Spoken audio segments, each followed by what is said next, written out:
Hello students, good morning all of you. आज की class में हम कूलम्स लॉ के बारे में पढ़ेंगे।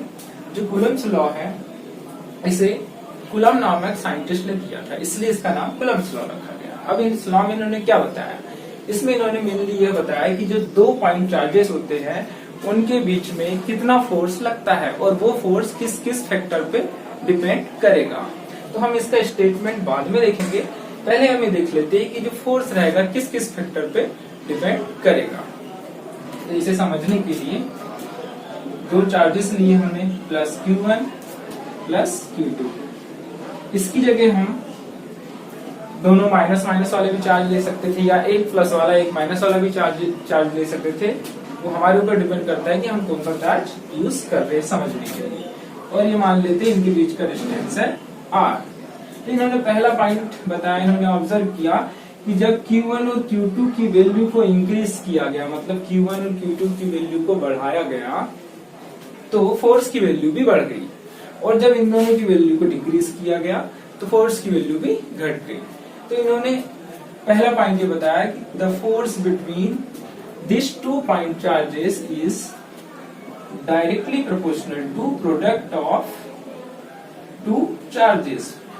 मतलब दोनों चार्ज के प्रोडक्ट के डायरेक्टली प्रोपोर्शनल रहेगा फोर्स जो इन दोनों के बीच में लग रहा है। तो इसे इस तरीके से लिखा जाएगा, the force between 2 point charges is directly proportional to product of magnitude of 2 charges. यहाँ पर यदि हम Q1 और Q2 की वैल्यू को इंक्रीज करेंगे तो फोर्स की वैल्यू भी क्या होगी इंक्रीज होगी। और यदि Q1 और Q2 की वैल्यू को हमने डिक्रीज किए तो फोर्स की वैल्यू भी क्या होगी डिक्रीज होगी। तो इन्होंने फर्स्ट पॉइंट बताया। इसके बाद सेकंड पॉइंट देखते हैं। सेकंड पॉइंट इन्होंने ये ऑब्जर्व किया कि कोई भी 2 चार्जेस को यदि पास में रखा जाता है, पास में यदि रखा गया है तो उसके बीच में ज्यादा फोर्स लग रहा है। और जैसे जैसे चार्ज का डिस्टेंस इंक्रीज किया गया तो इन दोनों के बीच में जो नेट इलेक्ट्रिक फोर्स लग रहा था उसकी वैल्यू डिक्रीज होने लगी। तो इन्होंने उस बेसिस पे सेकेंड पॉइंट बताया कि जो फोर्स होगा वो इनवर्सली प्रोपोर्शनल रहेगा square of distance between 2 point charges. इन दोनों के बीच का जो डिस्टेंस रहेगा उसके स्क्वायर के इनवर्सली प्रोपोर्शनल रहेगा फोर्स। इससे क्या बात पता चलती है कि जो फोर्स की यदि हम R की वैल्यू इंक्रीज करेंगे तो फोर्स की वैल्यू क्या हो जाएगी डिक्रीज हो जाएगी। और यदि हम R की वैल्यू डिक्रीज करेंगे तो फोर्स की वैल्यू इंक्रीज हो जाएगी, क्योंकि ये दोनों आपस में इनवर्सली प्रोपोर्शनल है। और थर्ड पॉइंट इन्होंने ये देखा कि यदि इन दोनों चार्जेस के बीच का मीडियम चेंज कर दिया जाए, मतलब इन दोनों के बीच में कौन सा मीडियम रखा हुआ है उस पर भी फोर्स की वैल्यू डिपेंड कर रही थी। थर्ड पॉइंट उन्होंने ये बताया कि force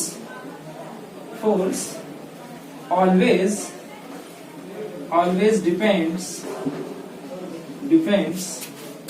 upon medium।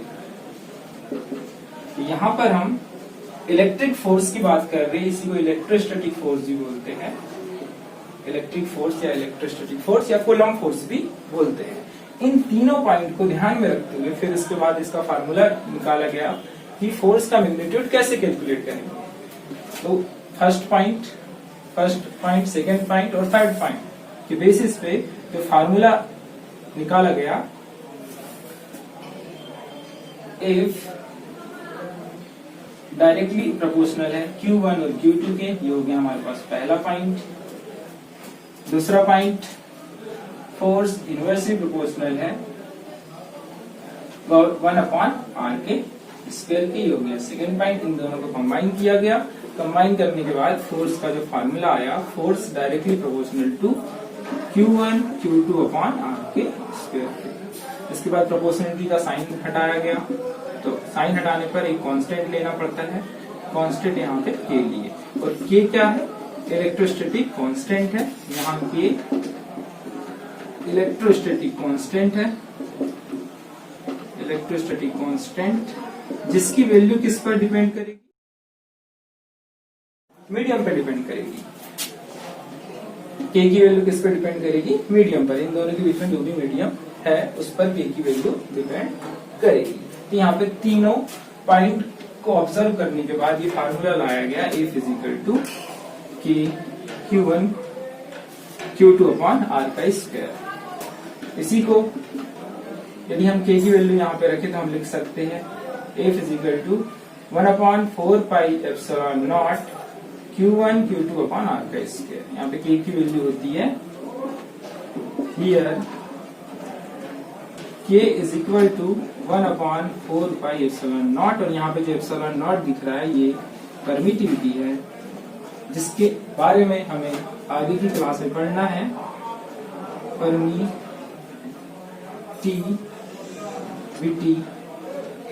Of free space या एयर,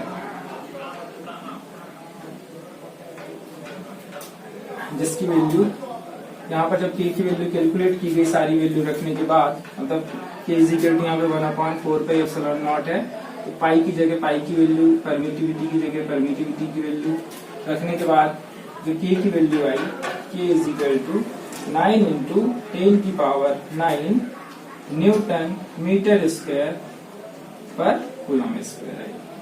तो हमारे पास जो फोर्स का फार्मूला बन जाएगा ये बन जाएगा F is equal to 9 into 10 की power 9 Q1 Q2 upon R का स्क्वायर न्यूटन, क्योंकि फोर्स की ऐसा यूनिट क्या होती है, न्यूटन होती है। तो इस तरीके से कूलम्स ने इलेक्ट्रिक फोर्स का फार्मूला बताया। अब इसके बाद हम स्टेटमेंट लिख लेते हैं, जो भी हमने अभी तक देखे उसी के बेसिस पे स्टेटमेंट दिया गया कूलम्स के द्वारा। The magnitude of electric force between 2 point charges is directly proportional to the product of the charges and inversely proportional to the square of the distance between them. अब इसे याद करने की आवश्यकता नहीं है, मतलब इतना रटने की आवश्यकता नहीं है। इसे तुम ऐसे इस जो हमारे पास फार्मूला हमने जो निकाले हैं इसको देखकर भी आप बोल सकते हो कि जो फोर्स रहेगा directly proportional to electric force between 2 point charges is directly proportional to the product of magnitude of 2 charges and inversely proportional to the square of distance between them. इसके अलावा भी कॉलम्स ने कुछ इंपॉर्टेंस पॉइंट बताए, उनके बारे में मैं आपको बता देता हूँ।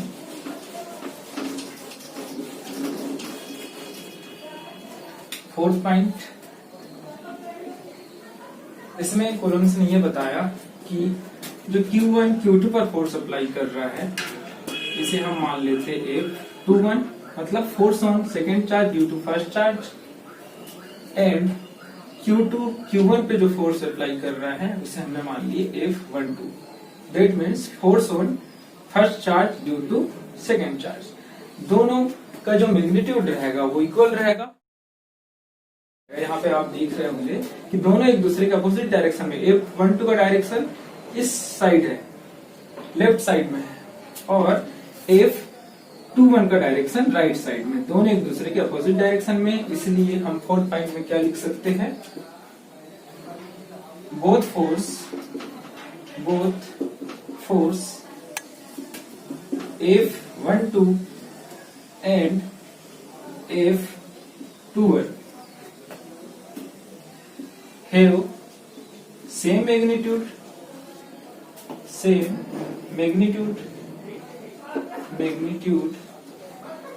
but opposite in nature, that means दोनों जो फोर्स है उनका मैग्नीट्यूड तो सेम है बट उनका नेचर कैसा है, एक दूसरे के अपोजिट है। मतलब F12 इज इक्वल टू है F21 के, बट अपोजिट नेचर के। यदि इनके मैग्नीट्यूड की बात करें तो हम इसको लिखेंगे F12 magnitude of F12 is equal to magnitude of F21। इसके बाद नेक्स्ट पॉइंट फिफ्थ पॉइंट पे इन्होंने ये बताया, force always acts along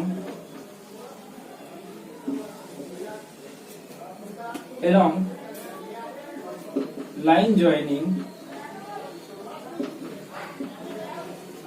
line joining center of two charges, center of two charges, that means कि जो इन दोनों के बीच में जो फोर्स अप्लाई हो रहा है वो हमेशा